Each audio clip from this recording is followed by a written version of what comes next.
नमस्कार मंडळी. आज जरा गोट्याची साफसफाई करायला चालू आहे. स्वच्छ असा गोटा झाडून घेतलाय, पाणी मारून घेतलंय. गोट्यात आपल्या कोबा नाही, मुरुम टाकलेला आहे. बघा हे आमचं वासरू, ह्या गाईचं वासरू इथे.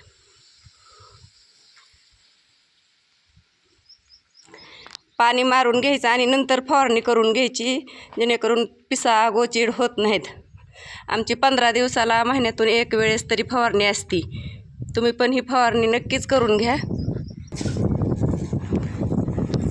बघा अशा पद्धतीनं आम्ही फवारणी करतात. पाणी मारून घ्यायचं बरं का अगोदर, म्हणजे मग खालची तांब वरी येते. गोचडं पिसा बारीक बारीक जरी असले तरी वरी आलेले औषध पडलं अंगावर की मरून जाते. आबाळाच्या उष्णतेनं तांब होती, बारीक गोचडं होतेत, बारीक बारीक पिसा होत्यात.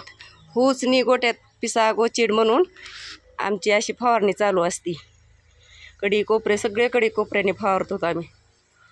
असं एक सुद्धा कोपरा ठेवायचा नाही. ह्या मुरुमात बारीक बारीक दगडाच्या आड अंडे घालतात गोचडं. असं जास्त जिथं दगड आहेत, मुरुम आहे, तिथं तर जास्त फवारणी करून घ्यायची. बघा हे औषध फवारतो आम्ही. किती मिली घेतलं हो एका फवाऱ्याला? 100 मिली एका फवाऱ्याला औषध घेऊन फवारणी करून घ्या. नक्कीच तुम्हाला फरक जाणवल.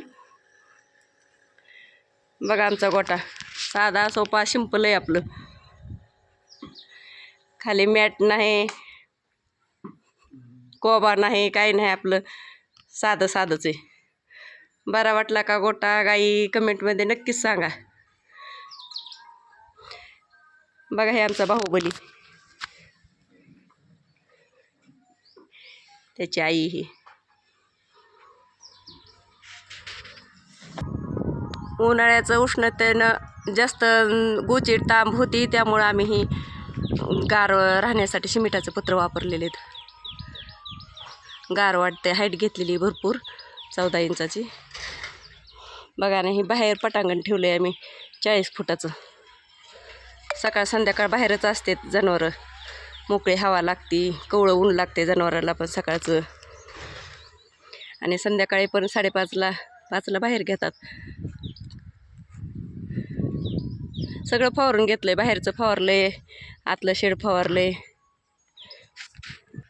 बघा पाणी हे आम्ही असं एक बॅलर घेऊन असा अर्धा कट केला आहे आणि त्याच्यात पाणी भरतात प्यायला. हे बघा तांब्या टाकलेला आहे. जसं आपल्याला शरीरासाठी चांगलं आहे तांब्याच्या भांड्यातलं पाणी प्यायलेलं, तसं जनावरासाठी पण चांगलंच आहे. बघा हे तांब्या ह्यातच टाकून दिलेला आहे.